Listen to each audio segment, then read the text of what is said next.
Merci, monsieur le ministre. La parole est maintenant à notre collègue Pierre-Antoine Levi pour le groupe de l'Union centriste. Vous avez la parole. Monsieur le président, mesdames et messieurs les ministres, mes chers collègues, ma question s'adresse à la ministre de l'Enseignement supérieur. Je souhaite attirer votre attention sur la détresse que rencontrent actuellement les étudiants face à l'isolement provoqué par la fermeture des établissements d'enseignement supérieur. Le samedi 9 janvier dernier, un étudiant de l'université de Lyon 3 a tenté de mettre fin à ses jours en se défenestrant de sa résidence universitaire. Hier soir, toujours à Lyon, c'est une autre étudiante qui a commis ce même geste désespéré. Ces gestes de désespoir doivent nous alerter sur la détresse que rencontrent les étudiants actuellement. Depuis la fermeture des universités, l'immense majorité des étudiants considèrent que l'enseignement s'est dégradé. Les cours en distanciel sont devenus insupportables. Les étudiants n'en peuvent plus. Ils n'acceptent plus d'être infantilisés. Madame la ministre, ils sont au bord de la rupture. Comme le rappelle Éric Carpano, le président de l'université Lyon 3, la fermeture des universités, les cours à distance, l'arrêt des activités sportives, culturelles et festives ont favorisé l'isolement et la détresse psychologique. Avant la crise que nous traversons, c'est l'ensemble de la vie étudiante qui est bouleversée. En plus des cours, on constate que la situation économique a plongé les plus fragiles dans la précarité. Nous sommes au bord d'un décrochage massif qui risque d'entraîner de nombreux gestes de désespoir, comme celui de samedi dernier et d'hier soir. Madame la ministre, les étudiants veulent un cap. Il est invraisemblable de laisser les gens s'entasser dans les métros et d'interdire la reprise des cours en amphithéâtre, même avec le port du masque.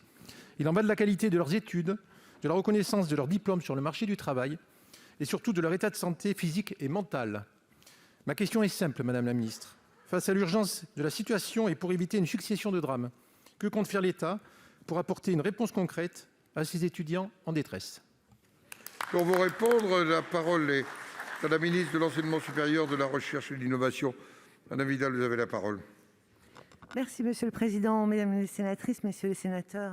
Monsieur le sénateur, votre question sur la détresse psychologique des étudiants me permet effectivement d'adresser toutes mes pensées aux familles, aux amis, aux communautés, aux camarades de ces étudiants qui, effectivement, dans ces situations de difficultés, souvent multicausales, et d'ailleurs des enquêtes sont en cours à ce sujet, attendent à leur jour. Mais dans votre question, je crois qu'il y a plusieurs choses qui se mélangent. D'abord, je crois qu'il faut rendre un hommage vibrant et appuyé à l'ensemble de la communauté des enseignants-chercheurs et des enseignants qui, dans les universités, dans les établissements d'enseignement supérieur, travaillent d'arrache-pied pour que justement les cours aient lieu, pour que justement les diplômes de nos jeunes ne soient pas dévalorisés, pour que justement ils puissent être accompagnés au mieux dans cette situation très difficile.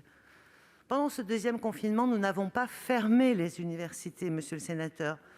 Tout d'abord, toutes les salles de ressources sont restées ouvertes sur rendez-vous, de manière à ce que les étudiants puissent garder un minimum de contact avec leurs établissements. Ensuite, des enseignements ont été autorisés, ce qu'il était impossible de mener en présentiel. Enfin, depuis le tout début du mois de janvier, il peut y avoir pour les plus fragiles une reprise des enseignements en présentiel, par tout petit groupe, par groupe de 10. Et ce vendredi, nous allons continuer à travailler avec les conférences des présidents, avec les conférences des directeurs d'établissement, pour voir comment est-ce qu'on peut élargir cela. Parce que oui, les étudiants les plus fragiles sont ceux qui entrent dans l'enseignement supérieur cette année, les étudiants en situation de handicap, les étudiants internationaux qui se retrouvent seuls sur notre sol. Et nous voyons bien qu'en réalité, ils sont très nombreux. C'est pourquoi nous allons travailler pour faire de nouvelles propositions, pour pouvoir faire revenir les étudiants sur leur lieu d'enseignement. C'est très important pour leur avenir pédagogique et psychologique. Je vous remercie. Monsieur Lévy, vous avez quelques secondes. Mais oui, allez-y. Merci, Madame la ministre, pour cette liste d'actions, mais cela est visiblement insuffisant. Les faits nous le montrent. Les étudiants ne doivent pas être sacrifiés. Et pour le moment, c'est ce que l'on peut constater. Il en va de l'avenir de notre jeunesse. Je vous remercie.